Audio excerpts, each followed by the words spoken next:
오늘 신년 첫 예배지만 계속해서 민수기 45번째 강해로 본문은 민수기 35장 22절에서 28절까지 보겠습니다. 조금 건너뛰었습니다. 민수기 35장 22절에서 28절입니다. 제가 봉독하겠습니다.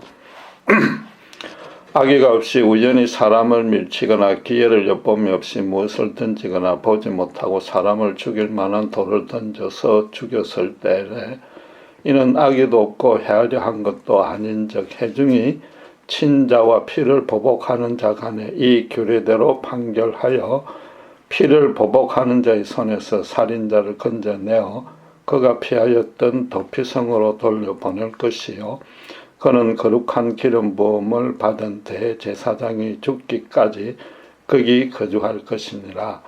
그러나 살인자가 어느 때든지 그 피하였던 도피성 지경 밖에 나가면 피를 보복하는 자가 도피성 지경 밖에서 그 살인자를 만나 죽일지라도 피 흘린 죄가 없나니 이는 살인자가 대제사장이 죽기까지 그 도피성에 머물러야 할 것임이라.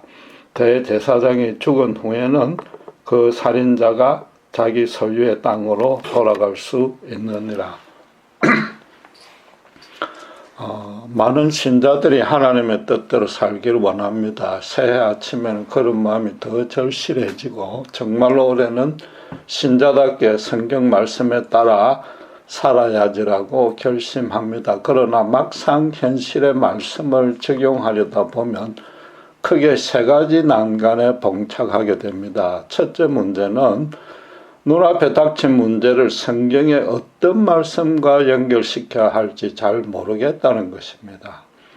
성경을 알게 되는 유일한 통로가 대부분의 신자들은 주일 예배의 설교, 그것도 단편적으로 듣는 것뿐이기 때문입니다. 성경 모임에 적극 참여하여서 신구약 성경 66권을 간통해서 배우고 또 스스로 매일 성경을 통독하며 깊이 묵상하는 습관부터 반드시 들여야 합니다.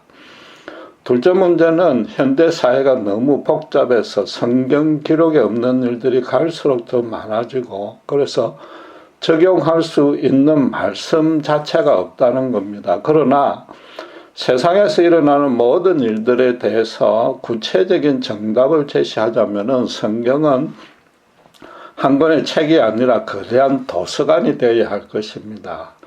성경을 읽고 배우되 문자적 표피적으로만 배우지 말고 반드시 하나님 그분이 어떤 분인지 또 그분의 사역과 말씀 안에서 분별해내야 됩니다. 그러므로서 그분께서 인간 세상을 다스리는 근본적인 뜻과 원리를 숙지해야만 됩니다. 셋째 문제는 어떤 말씀은 오늘날 상황에 전혀 해당되지 않는 데다가 불합리하기까지 해서 구태여 살펴볼 필요가 없을 것 같다는 겁니다.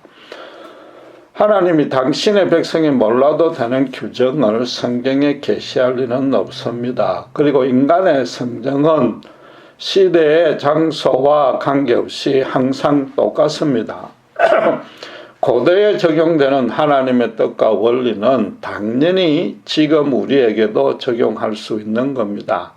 하나님이 왜 비도덕적으로 보이는 그런 규정까지 제정했으면 했는지 그 이유를 당시 상황에 비추어서 면밀히 검토 판단해야 됩니다. 결국 이 세 문제 다 성경을 정확히 배워야만 해결되는 것입니다. 하나님의 뜻을 모르고는 그분 말씀대로 살 수 없다는 것은 너무나 당연한 이치입니다. 오늘 본문의 도피성 제도도 그런 대표적인 케이스입니다.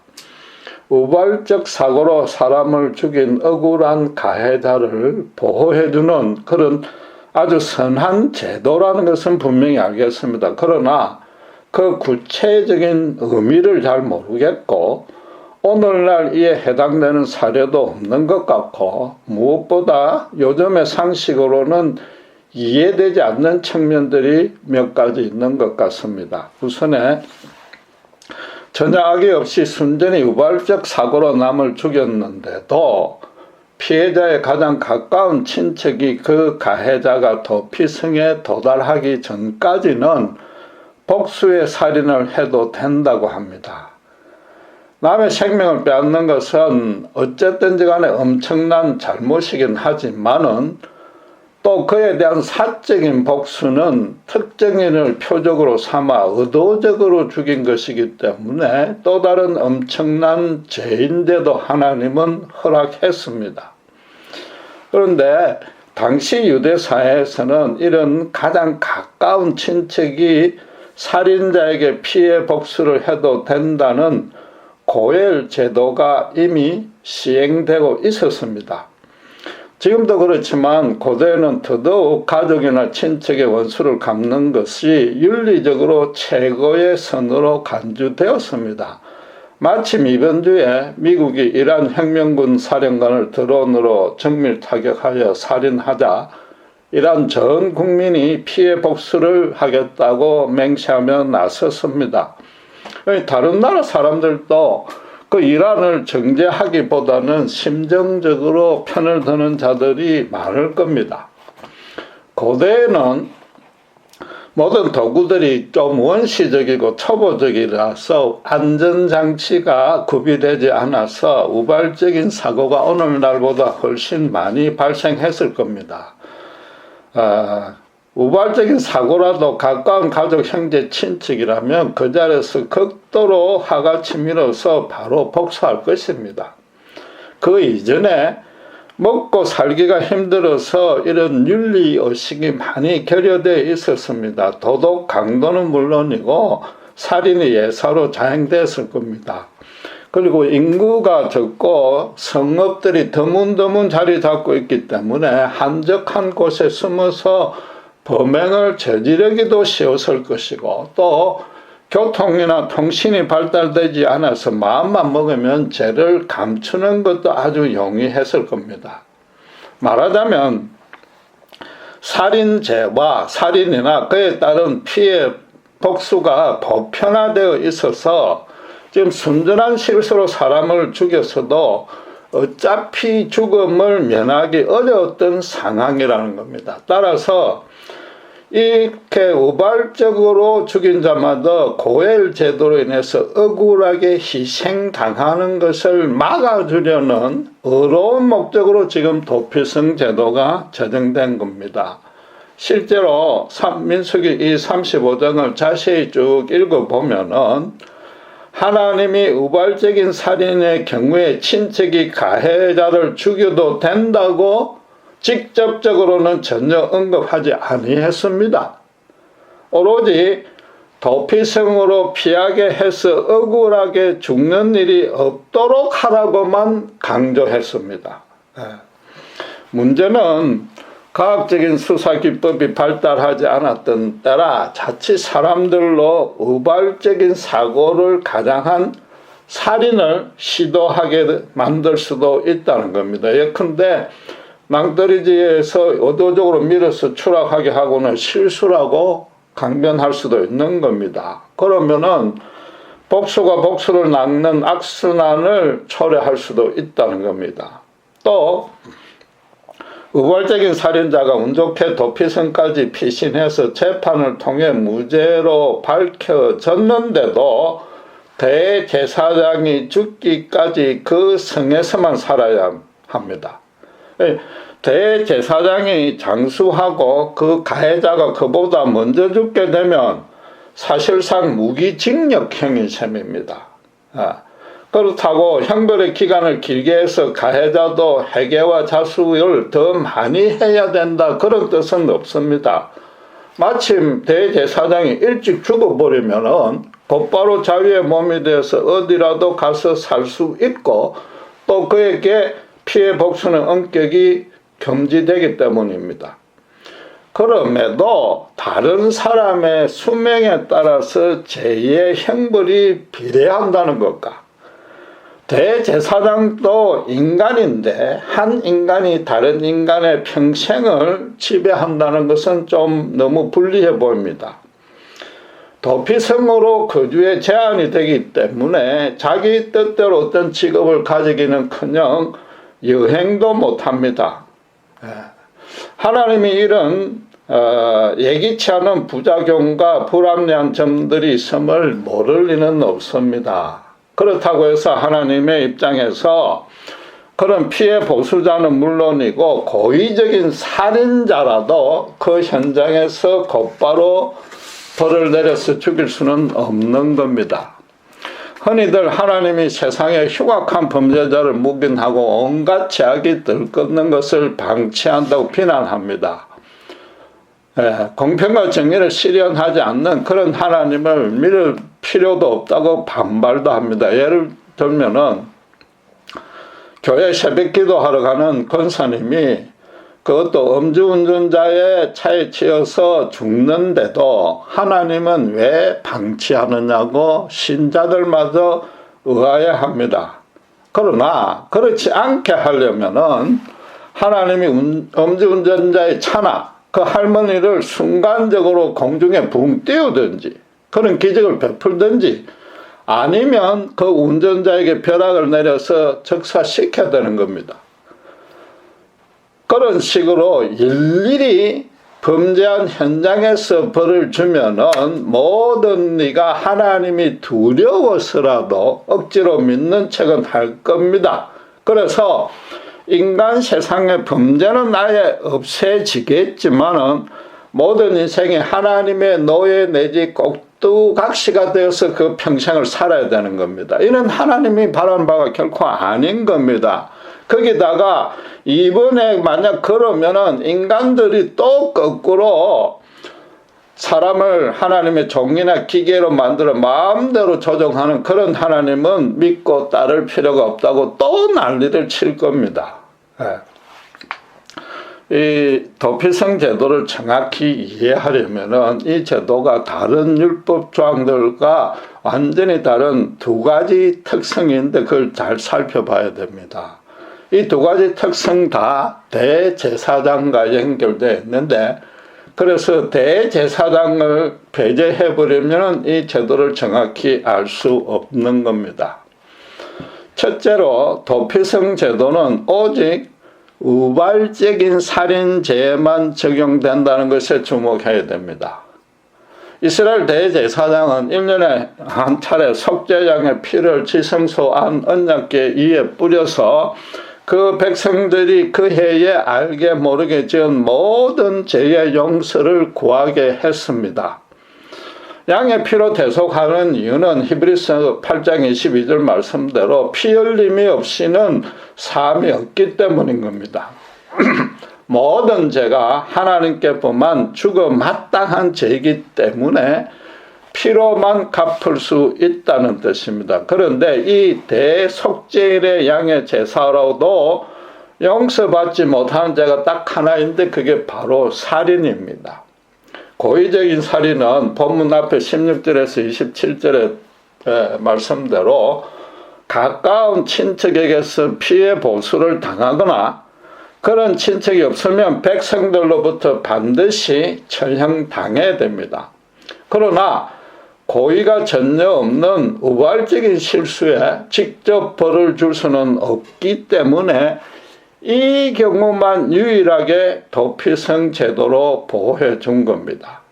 둘째로 무죄로 판명되었음에도 대제사장이 죽을 때까지 거주의 자유를 도피성 안으로 제한시켰다는 겁니다. 이 또한 대속죄일을 제정한 뜻과 똑같습니다. 이 대속죄일의 제사를 하나님이 연락할 수 없다고 여겼을 때는 대제사장을 지성소 안에서 죽일 수 있습니다.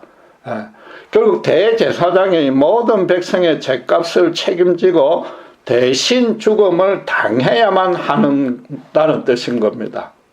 또 율법은 눈에는 눈, 이에는 이식으로 잘못에 대해 피해 보상이나 죄에 대한 형벌이 동등해야만 한다고 규정하고 있습니다.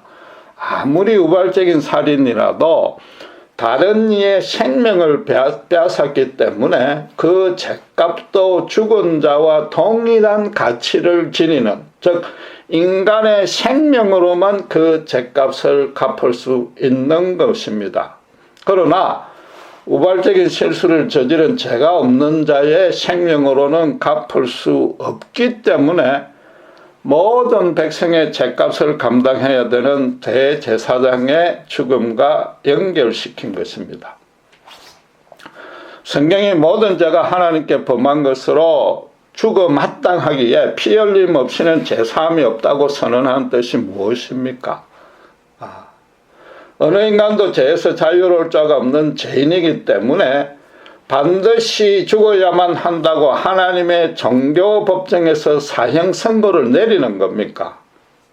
아니면 기독교가 도덕적으로 최고 고급한 종교이므로 죄의 범위를 가장 광범위하게 잡고 그 처리도 가장 엄격하게 가장 강한 사형을 가한다는 뜻입니까? 둘 다 아닌 겁니다. 하나님이 이 땅을 창조할 때 마지막으로 인간을 만드신 후에 심히 기뻐했으며 당신을 대신해서 이 땅을 아름답고도 거룩하게 다스릴 청지기 직분을 부여했습니다. 그래서 그 전에 이루어졌던 모든 창조는 인간이 그 청지기 직분에 마음껏 충성할 수 있게끔 풍성하고도 안락한 생활 여건을 전부 마련해 준 겁니다. 한마디로 창조의 궁극적 목적이 인간이었고 그것이 달성된 겁니다. 그래서 하나님은 이제부터는 인간과 함께 신령과 진정으로 교제 동행하면서 당신의 사랑을 넘치도록 부어줄 것을 생각하니까 너무나 기뻤던 것입니다. 따라서 인간을 이 땅에 존재케 하신 하나님의 목적도 평생도록 당신을 기뻐하는 삶을 살라는 겁니다. 그러니까 다른 모든 잘못은 범해도 괜찮지만은 제발 당신의 품만 떠나지 말라고 선악과 검령을 주셨습니다. 인간의 자유를 얽매는 것이 아니라 오히려 인간을 더 자유로운 삶을 보장하려는 뜻이었습니다. 그럼에도 사탄의 거짓에 속은 최초의 인간은 스스로 자기 힘으로 자유로워지려고 했습니다. 그 결과가 어떻게 됐습니까? 그들은 전혀 의도나 기대나 예상치 않았는데 수치심과 공포심과 죄책감에 사로잡혀서 자기들끼리 서로 비난 정죄했고 하나님으로부터 그저 멀리 도망가고 숨는 일 말고는 아무것도 할 수가 없었습니다. 인간을 당신과 함께 할 때만 참 기쁨을 누릴 수 있는 존재로 그분께서 지어주셨는데 그분을 떠나니까 그 기쁨이 필연적으로 사라졌던 겁니다. 말하자면 하나님이 아담과 이브가 범죄했으니까 괘씸해서 따로 사형 언도를 하고 형벌을 가한 것이 아니라는 겁니다. 실제로 그들이 죽은 것도 아닙니다. 하나님의 사랑을 예면하고 대적하니까 육신의 죽음보다도 더 괴로운 영적인 죽음이 임한 겁니다. 하나님은 오히려 짐승을 죽여서 그들의 죄값을 대신 갚게 하고 가죽옷을 손수 지어 입히심으로 구원의 은혜를 베풀었던 겁니다. 결국 하나님의 모든 세대의 모든 인간을 향한 본심은 처음부터 끝까지 재앙이 아니라 구원입니다. 대속죄일에도 죄를 용서할 수 없으면 대제사장을 지성소 안에서 죽였어야 하나 성경에 그렇게 죽였다는 언급이나 힌트가 전혀 없습니다. 희생양의 피를 받을 때부터 이미 다 용서해 주기로 작정했던 겁니다. 도피성 제도에도 하나님의 그런 본심이 그대로 반영된 것입니다. 문제는 대속죄일의 제사는 1년에 한 번의 효력밖에 발휘하지 못한다는 겁니다. 한시적이고 부분적인 속죄입니다. 거기다가 짐승의 피므로 완전한 속죄의 의미도 갖지 못합니다. 애꿎은 짐승들만 대신 죽었습니다. 이 도피성 제도에서도 우발적 살인의 잘못을 대제사장의 목숨으로 갖게 했지만은 그 제사장도 죄에 찌든 동일한 죄인이므로 완전한 용서가 될 수가 없습니다. 율법이란 것은 아무리 잘 준행해도 죄는 반드시 피로 갚아야 하고 모든 인간은 죽을 수밖에 없는 죄인이라는 진리만 깨닫게 해주는 것으로 거치는 겁니다. 하나님은 그래서 최초인간 부부를 용서해 주면서 언젠가 여자의 후손이 와서 너희를 속여 나를 거역케 한 사탄의 머리를 부수고 그래서 죄 중에서 태어날 너희들의 후손에 대한 구원을 약속했습니다. 전혀 죄가 없으시면서 완전한 인간의 생명을 지닌 예수님이 십자가에 우리 대신에 실제로 죽어야만 비로소 완전한 대속이 이루어질 것이란 뜻입니다. 여러분 알다시피 성경은 세상 만물 중에 가장 부패한 것이 인간의 마음이라고 선언합니다. 죄를 지으려는 사악한 생각으로 가득 찼다는 뜻이 아닙니다. 아담의 타락 이후 모든 인간은 영적으로 죽은 상태로 태어납니다. 하나님을 두려워하지도 찾지도 않고 그 이성도 왜곡되어서 오직 자기 생각과 감정에 사로잡혀 청개구리처럼 행한다는 겁니다. 다른 모든 피조물은 하나님이 만드신 질서에 순종하는데 인간만이 유일하게 그분을 거역하는 세상식으로 말해서 천륜을 어기는 죄를 아무 서슴없이 저지릅니다. 그런 유일한 피조물입니다. 죄송하지만 하나님마저도 자기 밑에 깔아뭉개고 그 위에 인간이 서 있기 때문에 그 마음이 가장 부패한 것입니다. 다른 어느 피조물도 그렇지 아니합니다. 그런 부패한 마음에서 모든 인간의 완악한 죄들이 나오는 겁니다. 그래서 사람들은 항상 자기를 억울하게 피해당하는 입장에만 세워두고 판단합니다. 자기가 가해자일 수 있다는 가능성은 전혀 고려하지 않습니다.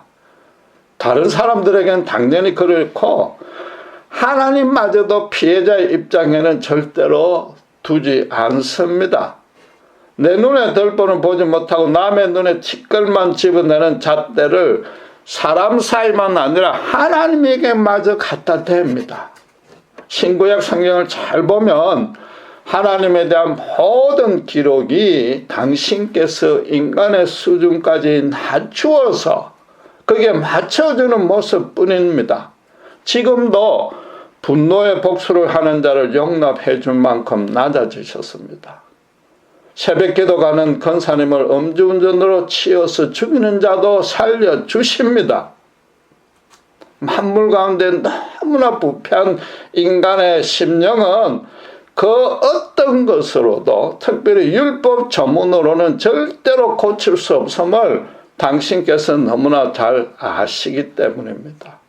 당신의 아들을 보내실 때까지 인간들의 온갖 사악함을 참고 또 참으면서 당신을 낮추셨는데도 사람들은 오히려 인간 세상의 모순을 방치하니 그 모든 것들이 자기들의 탓인데도 그런 사람을 못 믿겠다, 그런 하나님을 못 믿겠다고 원망하고 거역하고 대적하고 있습니다. 이야말로 자기 눈에 들보는 보지 못하니까 자신의 완악함이 그분 앞에 얼마나 큰 죄인지 전혀 알지도 못하고 알려고도 하지 않는 것입니다.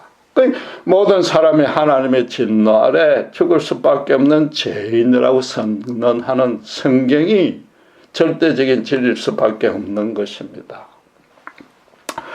고엘 제도를 그대로 허용한 채 도피성 제도로 보완하신 하나님의 더 깊은 뜻이 있습니다. 가족이나 친척의 피해 보수를 말씀드리는 대로 인정해 준 것이 아닙니다. 그들이 순간적으로 감정이 격발해가지고 아무 잘못 없이 실수한 자를 그 현장에서 죽일 수도 있다는 사실을 하나님이 이해해 준 겁니다. 그만큼 인간은 일시적 감정에 휘둘릴 수밖에 없는 너무나 연약하고 가난한 존재라는 것을 하나님이 잘 알고 계셨던 겁니다. 말하자면 그럼 복수의 살인 또한 고의적인 것이 아니라 우발적 사고의 범주로 하나님은 취급해 준 것이란 말이에요. 그리고 당신의 거룩한 뜻 안에서는 그런 자마저 사형을 시키면 그 또한 억울한 죽음이 된다는 뜻입니다. 이스라엘 땅은 알다시피 매우 좁습니다. 그게 곳곳에 균등하게 6군데 도피성을 두었습니다. 억울한 가해자는 죽기 살기로 뛰어가면 하루 안에는 그 도피성 안에 도착할 수 있는 그런 거리였습니다. 결국 고엘 제도에 따라서 친척들의 복수를 허용해 준 것은 도피성까지 도망가는 그 몇 시간, 길어야 하루뿐입니다. 그렇게 일단 눈앞에서 원수가 사라지면 그 친척들도 감정을 다시 추스릴 여유가 생길 겁니다. 또 도피성으로 피해서 재판을 통해 모든 경위가 밝혀지면 피해자 친척들의 복수심이 많이 줄거나 없어질 수 있습니다. 이 도피성 제도를 제정한 하나님의 거룩한 뜻으로 따지면은 비록 고엘 제도로 허용된 살인이라 해도 당신이 창조하신 귀중한 인간의 생명을 인간이 앗아간 겁니다. 말씀드린 대로 특정한 자를 지정해서 고의로 죽인 것이니까 우발적인 살인보다 더 중한 죄입니다. 결국 도피성 제도는 고엘로 살인하게 될 친척들의 죄, 발생 가능한 친척들의 죄를 어떻게 해요? 단 하루 만에, 하루만 허용했으니까 단 하루 만에 하나님이 막아주는 셈입니다. 하나님이 당신의 백성의 죄를 막아주는데 이 고엘 제도, 도피성 제도가 있단 말이죠. 피해 복수가 되풀이되는 사악한 인간 죄악의 고리를 하나님이 끊으신 겁니다. 그리고 아무리 사고였어도 이 가해자의 마음은 다른 이의 생명을 소멸시켰을 경우에 너무 괴로웠을 겁니다. 그도 진정한 회개의 기간을 가져야만 합니다. 그러기 위해서 대제사장이나 도피성 안에 있는 레위인들이 그와 상담하고 치유하고 회복하기 위해서 기도해주는 그런 시간을 항상 함께 가져야 됩니다. 대제사장의 생명으로 그 죗값을 갚는다는 것이 단순히 율법적인 의미를 넘어서 제사장들이, 레위인들이 자기가 맡은 양떼를 사랑으로 보호, 인도해야 된다는 의미가 더 크단 말입니다.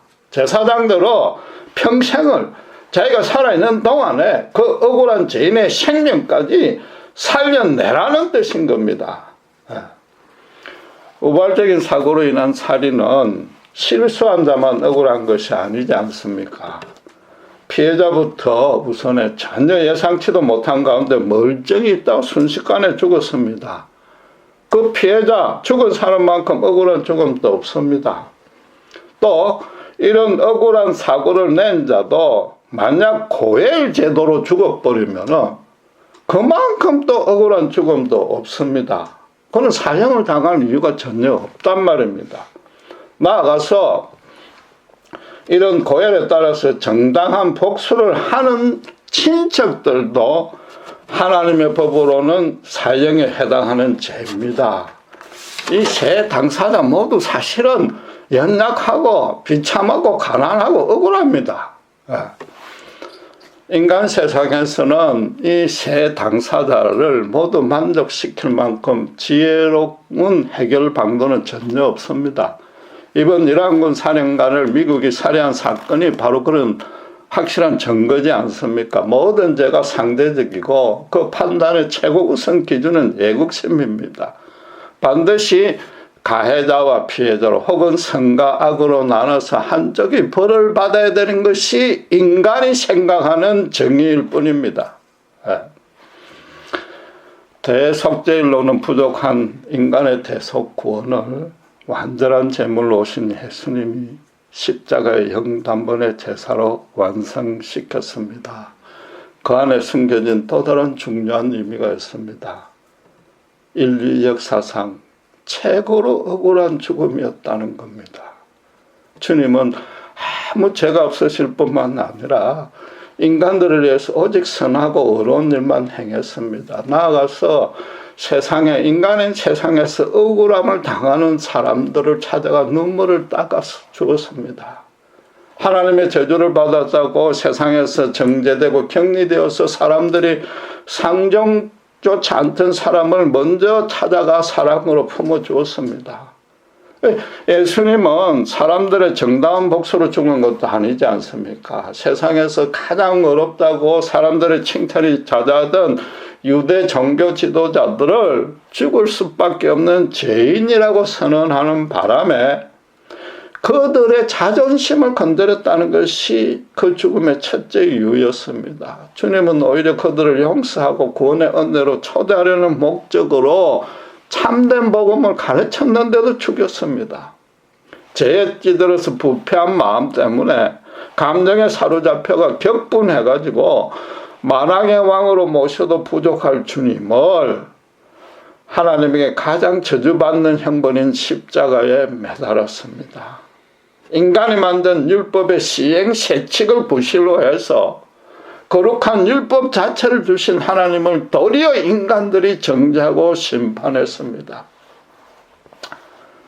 억울하게 죽은 자나 지금 실수로 죽인 자나 그들이 당할 억울함이든 세상에 사는 모든 사람들이 당하고 있는 억울함도 예수님께서 당신께서 최고로 억울한 죽음을 당함으로 해서 그 모든 것을 씻으시고 깨끗하게 해준 겁니다.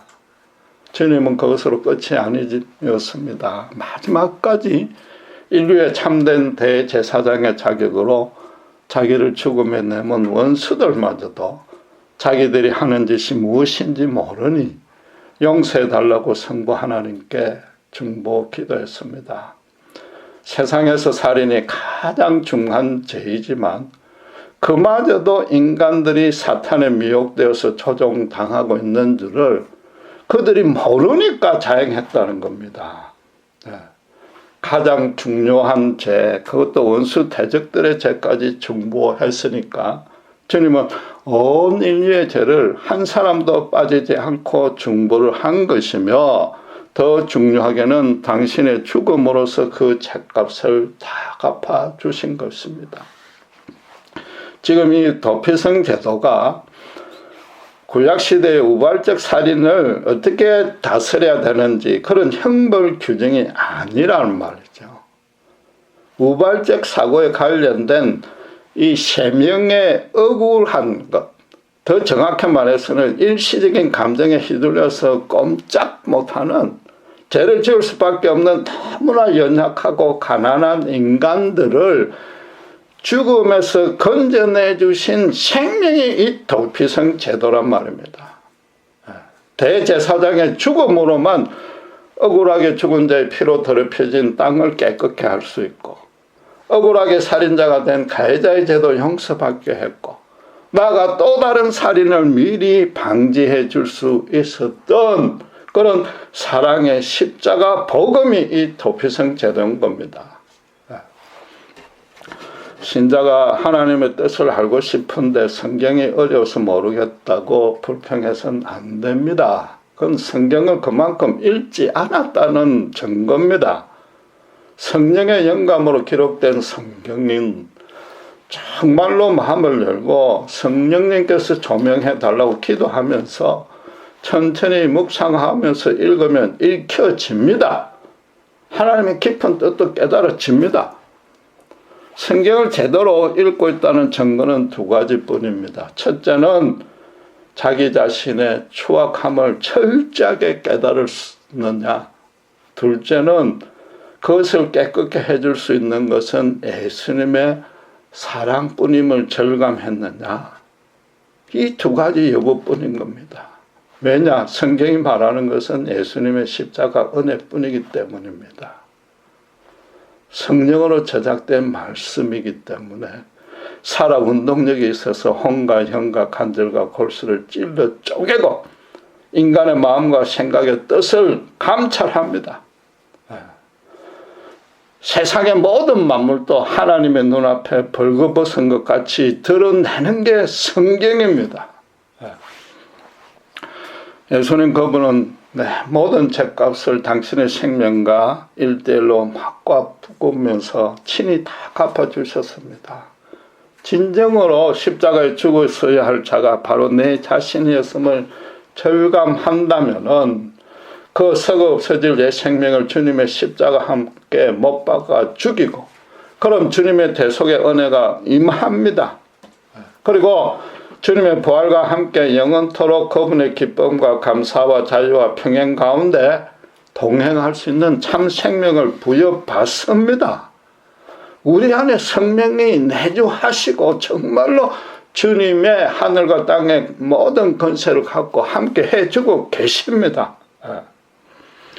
살인자는 하나님이 만드신 후에 심히 기뻐했던 그 인간의 생명을 소멸시키기에 최고로 중요한 죄입니다.